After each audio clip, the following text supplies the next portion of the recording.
আসসালামু আলাইকুম ওয়া রাহমাতুল্লাহ। ওয়ালাইকুম সালাম ওয়া রাহমাতুল্লাহি ওয়া বারাকাতুহু। মামা সেদিনের মতো আবারও আসলাম আপনাদের বাসায়। বাসায় হঠাৎ করে ঢুকে দেখলাম আমার চোখের সামনে ভেসে উঠলো শহীদ সুমাইয়া। মামা এই শহীদ সুমাইয়া বলার কারণটা কি? আর এই বাড়ির নাম রাখা হয়েছে শহীদ সুমাইয়া, এটা কারণটা কি একটু উল্লেখ করে বলবেন? বাবা, আমি জীবনে বহু ভালো মেয়ে জীবনে পড়েছি, শুনেছি, চোখে দেখার সৌভাগ্য হয়নি।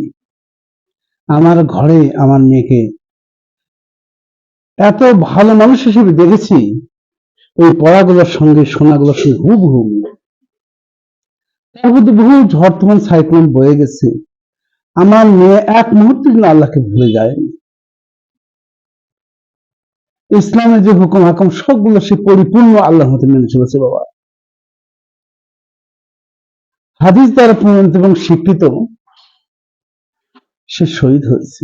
কেন শহীদ হলো এটা? তার পেটে একটা প্যানক্রিয়াটিস নামক একটা রোগ ছিল, প্রচন্ড ব্যথা হতো, খাইলে বমি করতো, প্রচন্ড ব্যথা হতো, অস্থির হয়ে যেত। যার পেটের পর ইন্তেকাল করবে সে শাহাদাত মর্যাদা পাবে। আর যেদিন আমার মেয়ে শহীদ হয়ে যায় সেদিন তার কলেরা রোগ হয়েছিল, কলেরা রোগে যদি সে মারা যায় সে শহীদ হয়ে যাবে। তো বাবার দুটো হাদিস দ্বারা প্রমাণিত সে শহীদ হয়েছে। আমারও বিশ্বাস যে তোমার ভালো মেয়ে আল্লাহ শহীদ হিসেবে নেবেন, এ তত্ত্ব আমি সবসময় করি।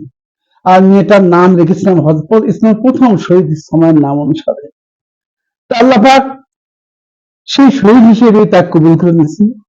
আল্লাহ যত্ন হায়াতে বাঁচ রাখে, তার দেখানো পথ মতের আমি জীবনযাপন করবো বাবা। তার সমস্ত পথ মত হলো দিনের পথ, ইসলামের পথ, আল্লাহর পথ, বিশ্বনবীর পথ।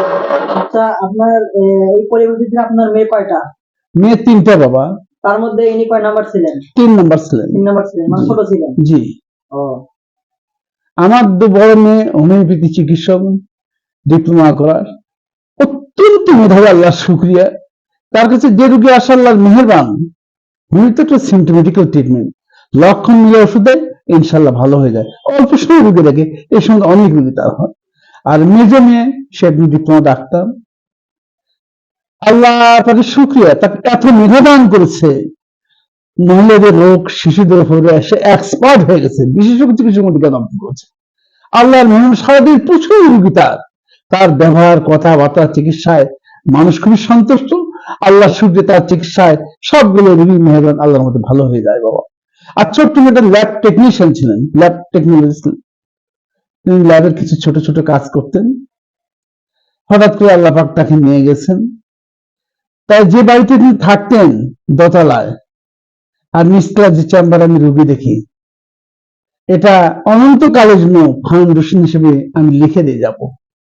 এখান থেকে যে ইনকাম আসবে ওই নিয়ে রেখে দেওয়া প্রতিষ্ঠানগুলোর থেকে সব কোরআন উল্লিখিত 8টা খাতে ব্যয় করে দেবো বাবা, এবং ওসিয়ত করে যাব। পরবর্তীতে এই ফাউন্ডেশনের যিনি দায়িত্ব পালন করবেন তিনি এভাবে তার দায়িত্বটা পালন করবেন। এটা ফাউন্ডেশন হিসেবে একেবারে আমি লিখে দিয়ে যাবো ইনশাল্লাহ। যাক, আল্লাহ আপনার মনের আশা কবুল করুক। জি বাবা, দোয়া করো বাবা। আচ্ছা মামা, তাহলে আজকে এই পর্যন্তই থাকুক, আগামীকাল ইনশাআল্লাহ আবার হবে। আচ্ছা বাবা।